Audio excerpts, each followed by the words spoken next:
Hello hi friends, welcome back to Sai Surya cooking channel. Today recipe వచ్చేసి మనం బూరెలు చేసుకుందాం అండి. బూరెల కోసం అయితే నేను కొద్దిగా మినపప్పు అంటే 1 గ్లాస్ మినపప్పు నానబెట్టానండి. దానికి 2 గ్లాసులు రైస్, అలాగే కొద్దిగా శనగపప్పు. సో ముందుగా అయితే మనం ఈ రెండు కలిపి గ్రైండ్ చేసుకుందాం అండి. ఈ రెండు కూడా గ్రైండ్ చేసే ముందు మనం ఈ శనగపప్పుని కడిగి కుక్కర్లోని ఒక 5 విజిల్స్ వచ్చే వరకు పెట్టుకుందాం అండి. ఇది ఉడికిన తర్వాత మనం అప్పుడు గ్రైండ్గా ఓకేనండి. ఈ మాత్రం నీళ్ళు పోసుకుంటే మనకి పప్పు ఉడుకుతుందండి. ఇప్పుడు స్టవ్ వెలిగించి స్టవ్ మీద పెట్టుకున్నాం. ఒక 5 విజిల్స్ వచ్చేయండి. ఈలోగా పప్పు గ్రైండ్ చేసుకుందాం.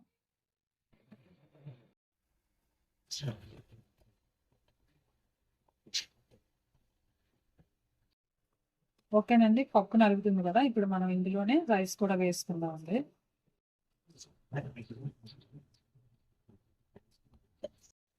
మరీ అంత ఫైన్గా కాకుండా చిన్న బరకగా ఉండేటట్టయితే మనకి ఊర్లు బాగా వస్తాయండి. కొంచెం రవ్వలాగా ఉంటుంది చూసారా, ఆ టైప్లో కనుక నలిగితే మనకి ఊర్లు అనేవి కరకరలాడుతూ బాగుంటాయండి. అలా అయితేనే మనకి దోశల పిండి ఉంటుంది కదా, సో అలా సరిపోద్ది. ఓకేనండి, నలిగిపోయింది కదా, దీన్ని ఇప్పుడు తీసేసుకుందాం అండి.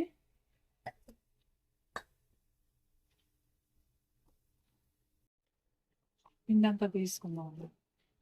ఓకేనండి, 5 విజిల్స్ వచ్చాయి కదా.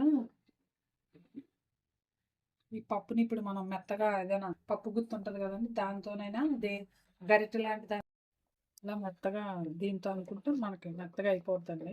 కలుపుకుంటే మెత్తగా అయిపోద్దండి, స్మాష్ అయిపోద్ది కదా. సో మనం ఇదంతా కలుపుకున్నాక అప్పుడు బెల్లం వేసుకుందాం అండి. ఓకేనండి, కొంచెం దీన్ని అదే దంచేసుకున్న ఇలా గరిటెతో మెరుగుకున్నా ఇలా చేసుకోవాలండి. ఇప్పుడు మనం బెల్లం వేసుకుందాం. ఇందాక ఈ కప్పుతో వేసుకున్నాం కదండి, ఈ బెల్లం ఇది మాత్రం ఫస్ట్ కొద్దిగా వేసుకొని మనం స్టవ్ మీద పెట్టి కలుపుకుందాం అండి. బెల్లం వేసాం కదండి, ఒక్క నిమిషం పాటు మనకి కరిగితే రెండు కూడా కలిపేసుకోవచ్చండి. మళ్ళీ సరిపోకపోతే ఇంకొంచెం యాడ్ చేసుకుందాం బెల్లాన్ని. నేను ఒకేసారి వేయలేదండి, ఇంకా ఇందులో కొద్దిగా ఉంచాను. ఒక కప్పు పప్పుకి 1 కప్పు బెల్లం వేసుకుంటే సరిపోద్దండి. చక్కగా స్వీట్ అంటే తీపి కరెక్ట్ సరిపోద్ది. కావాలనుకున్న వాళ్ళు ఇంకొంచెం ఎక్కువ వేసుకోవచ్చండి, కొంచెం ఎక్స్ట్రాగా. ఇప్పుడు మనం ఇది వేడెక్కుతుంది కదా, కొంచెం మెల్లగా మెల్ట్ అయ్యేసరికి మనకి ఉండలా బాగా చేసుకోవడానికి అవుతుందండి. బెల్లం పెట్టిన తర్వాత నేను పప్పు వేసి కలుపుతానండి. పప్పు ముద్ద అది అలా ఎక్కువ పలచగా అయిపోతుందండి, అందుకే ఈసారి పప్పుతో కలిపి బెల్లం తురుముని కూడా కలిపి పెట్టేశాను. సో ఇలా అయితే కొంచెం గట్టిగా ఉంటుంది కదా. పలచగా అయిపోయింది అనుకోండి, మనకి కొంచెం కొత్తగా ట్రై చేసే వాళ్ళకి పప్పు బూరెలు అవి చీదేస్తాయండి. అందుకని ఇక చూసారా, మొత్తం రెడీ అయ్యింది చక్కగా. ఇంకొంచెం అక్కడక్కడ కరగాలండి. ఇంకా బాగా ఒక 2 నిమిషాల పాటు ఇలా పెట్టుకుంటే ఇంకా మెల్ట్ అయిపోయి మొత్తం కరిగిపోద్ది. ఈ బెల్లం కూడా వేసుకుందాం అండి. ఇందులో కొద్ది నీళ్ళు పోసి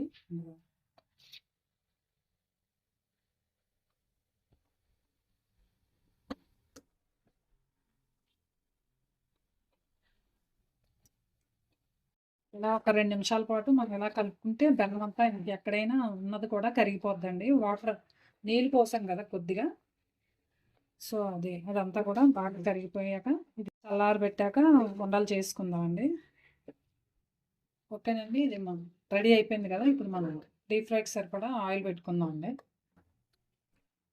ఓకేనండి, డీప్ ఫ్రైకి సరిపడా ఆయిల్ పెట్టుకుందాం అండి. కళాయి పెట్టుకొని ఆయిల్ హీట్ ఎక్కేలోగా పప్పు చల్లారుతుంది కదండి, ఉండలు చేసుకుందాం.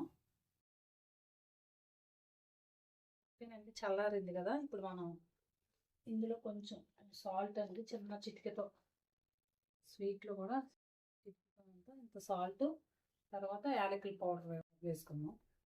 కొద్దిగా ఇలాచి పొడి, యాలకుల పౌడర్, ఇదంతా కూడా బాగా కలిపి చేసుకుందాం అండి ఉండలు.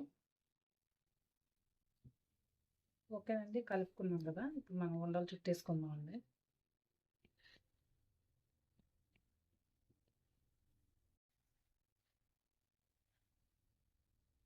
ఇలాగే మొత్తం ఉండలన్నీ కూడా కంప్లీట్గా ఇలాగే చుట్టేసుకుందాం అండి.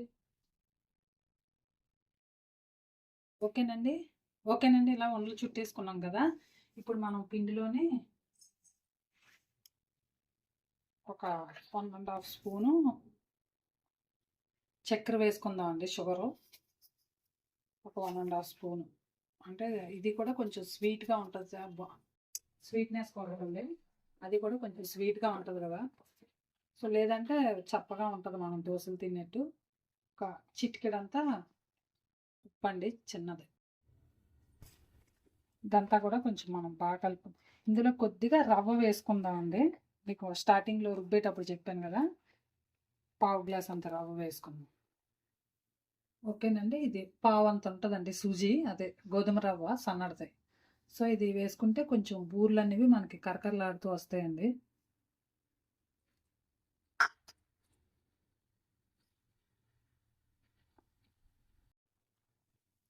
చాలా క్రిస్పీగా మంచి కరకరలాడుతూ నోట్లో పెట్టుకుంటే ఇలా వెన్నలా కరిగిపోతాయండి. వెన్న అంటే గుర్తొచ్చిందండి, బూర్లు అయితే నెయ్యి వేసుకొని తింటే చాలా ఎక్సలెంట్గా ఉంటుందండి టేస్ట్.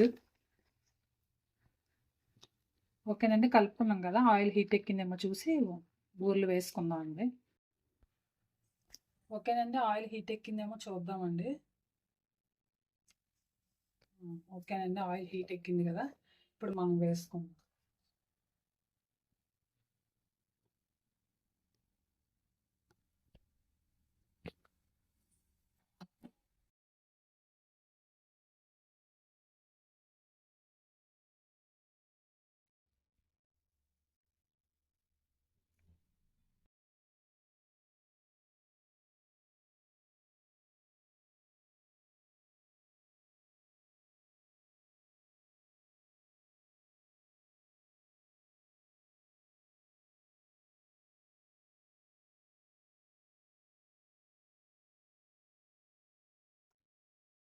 బూర్లు అనేవి వేరే కొన్ని కొన్ని వంటలు అయితే బాగా వస్తాయండి. బూర్లు మాత్రం నాకు ఎప్పుడు కూడా సరిగ్గా రావు ఎందుకో. అన్ని వంటలు అయితే అమ్మాల దగ్గర నుంచి నేర్చుకున్నాను, కానీ ఈ బూరెలు మాత్రం, పూర్ణం బూరెలు మాత్రం ఎప్పుడు నాకు పెద్ద టాస్కే.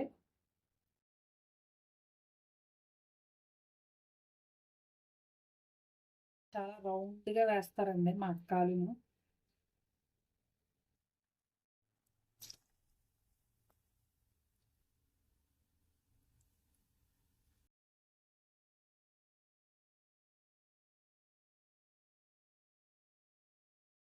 ఓకేనండి, ఇవి అయిన తర్వాత మళ్ళీ నెక్స్ట్ వాయి వేసుకుందాం.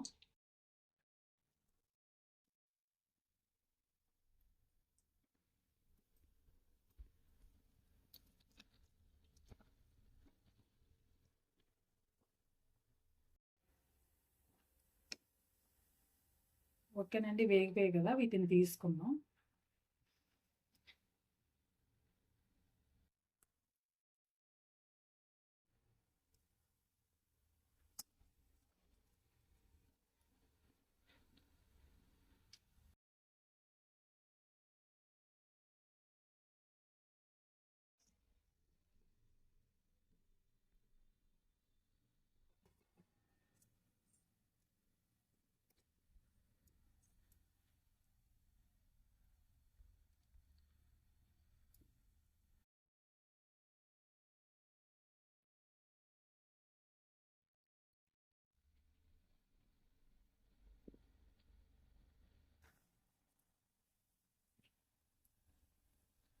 ఓకేనండి, బూర్లు అన్నీ కూడా ఇలాగే చేసుకుందాం అండి.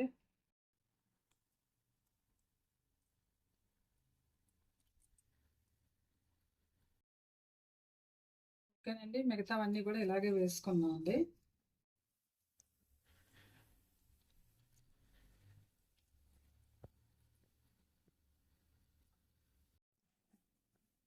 ఓకేనండి, శనగపప్పు బూరెలు రెడీ అయిపోయాయండి, పూర్ణం బూరెలు. సో మీరు కూడా ట్రై చేయండి, చాలా క్రిస్పీగా కరకరలాడుతూ వస్తాయండి, రవ్వ కూడా వేసాం కదా.